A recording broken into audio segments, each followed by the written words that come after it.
Greetings, members, one and all of the Salivation Nation. Silver at almost $2,000 per ounce. The debt clock rages on. Let's explore.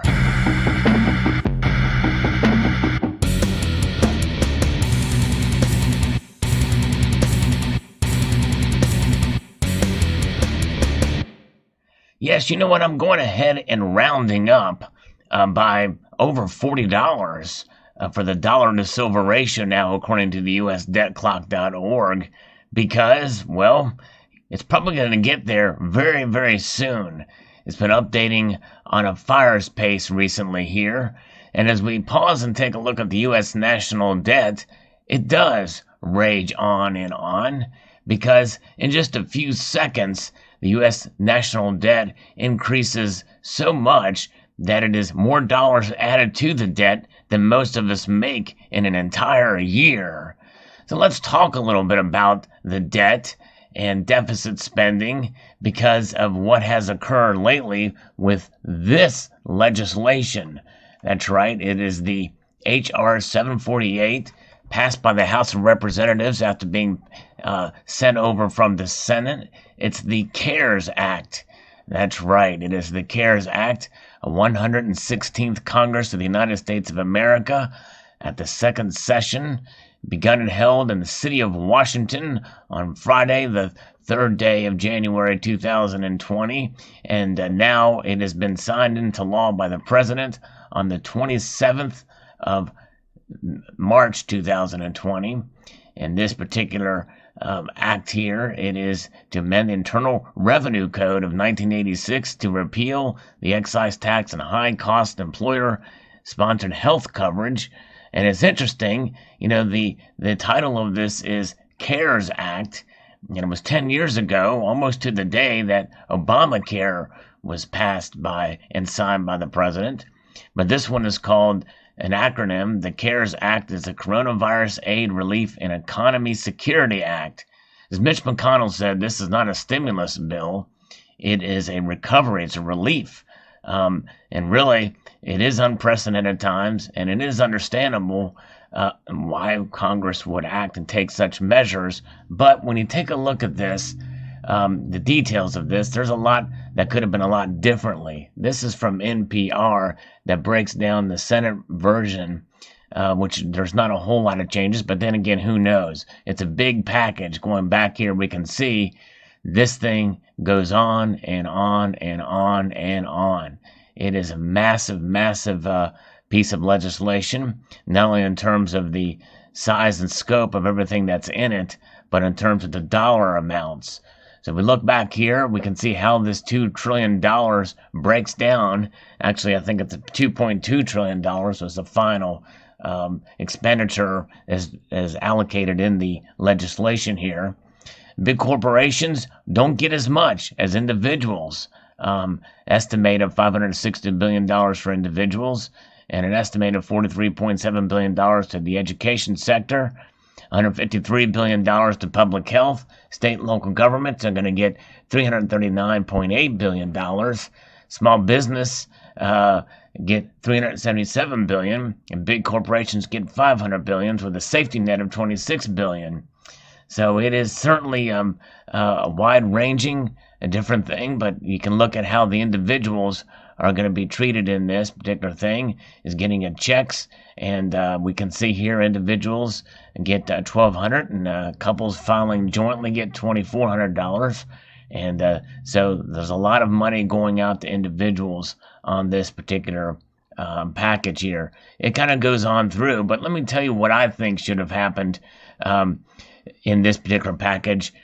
Even though I will probably benefit from this particular aspect of it, as most of us will, this should be cut out completely. More of this money should go down here to small business and to big corporations who need it. And of course, obviously in the public health sector, education or whatever, state and local governments, and a safety net. I struggle with this as a constitutional conservative who is very concerned about our debt in the United States, about any expenditures going out.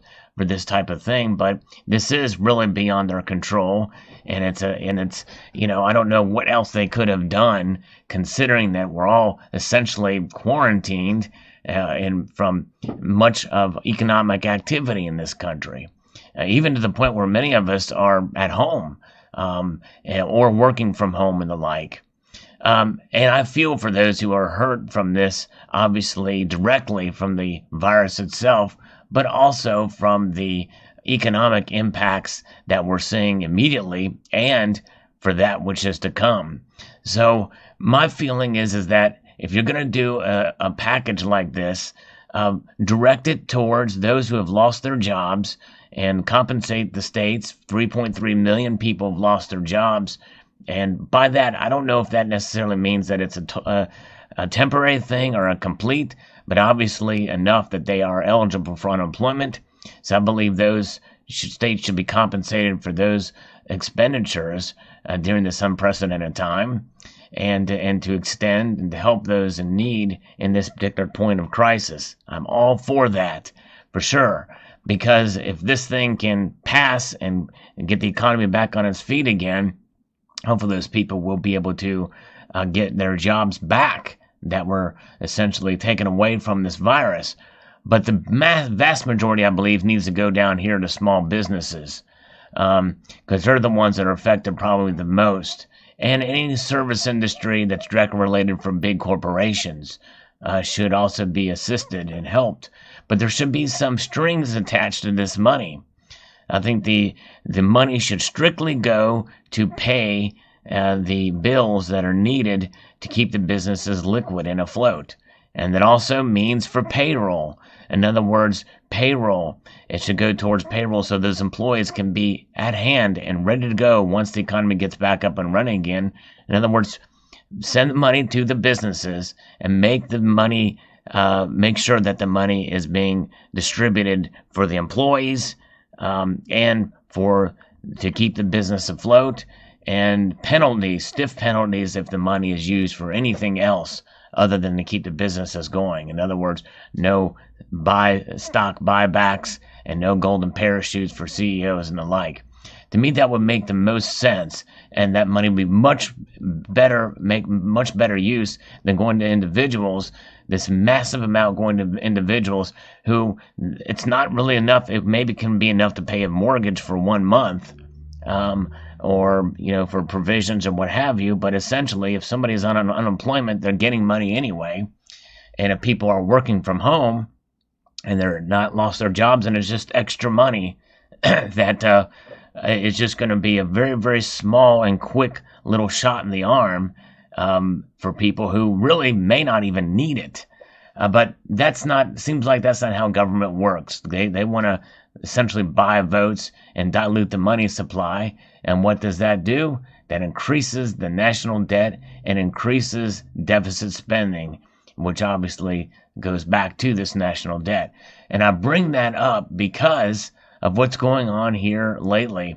We're seeing in the spot price of gold and silver, and they have started to tick upwards now in the paper markets. But really, in a sense, these numbers are far removed from the numbers that we pay for gold and silver, as we've talked about that many times over the last couple of weeks here.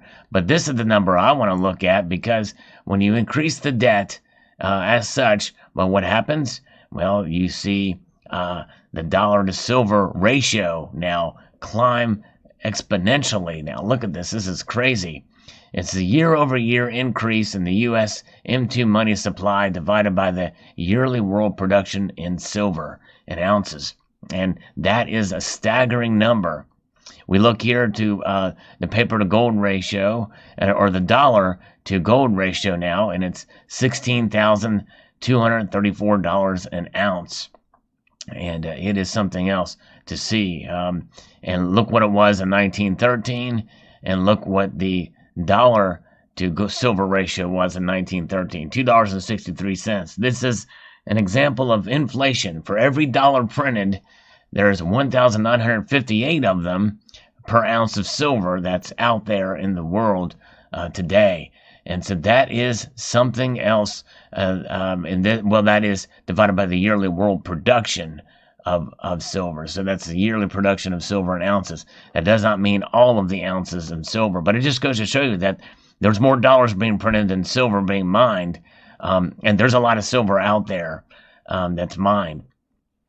So this is another example of what governments can do, and what in times of crisis or just any other time, they're printing money like it's going out of style. Into money supply. Look at that. It's just climbing and climbing. These numbers are going up like crazy. And the debt per capita, I think it was calculated that with this particular bill, it's about $17,000 per individual is what more debt we're going to get. So you might get $1,200, but you're saddling yourself. If that would be the case for each individual, because it is the public debt here in the United States, you're saddling yourself with $17,000 in debt. So you think about it, that's a lot of money you're putting yourself in debt for a pittance of a loan, essentially, against yourself of $1,200. When you think about it in that terms, it's not a very good deal, for sure. And but nonetheless, again, that's not saying that some of these measures aren't needed right now to kind of keep things afloat, because the economy literally could collapse, but we may just be delaying the collapse at this point. So what does that mean? That means that this metal right here, silver, is starting to look a lot more viable these days. And even though there's a lot of silver out there, the price that we're seeing, that we're paying for this metal per ounce, is a lot far removed from the actual spot price in the paper markets. And in fact, if you look back here, back at this, you can see that, this is something that I've really not been able to put a handle on, an actual handle to see how much of the paper to silver ratio there is out there. In fact, I don't know that this has it anymore. But look at the paper to gold ratio. The paper to gold ratio is at 88.55 to 1. In other words, there's 88.55 contracts or ETFs of gold to 1. Here's the paper to silver ratio. There's 175.09. So there's a big disparity. There's a disparity between the dollar, the paper contracts or representations of silver out there, and the derivatives essentially, to 1 ounce of silver, much more so than there is in the gold to the paper to gold ratio. What does that mean? That means, in a sense, that the paper market is much more disingenuous for silver than it is for gold, and it is highly disingenuous essentially for gold, because people can't cash that out. Is that a representation of manipulation? I guess in a way it is. And I think that's what's reflective of the spot price for silver there, and why it's so much lower and so much more out of whack. Because when you and I go to buy silver coins, we are paying a very high premium.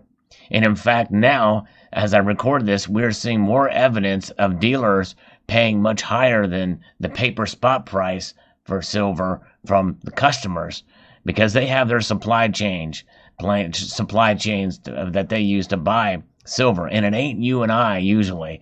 It's a pittance. Even if we send in 1,000 ounces or whatever, or 100 ounces of silver, we're getting we're starting to see those premiums go up, that they're willing to pay us for silver now, more and more, it seems like.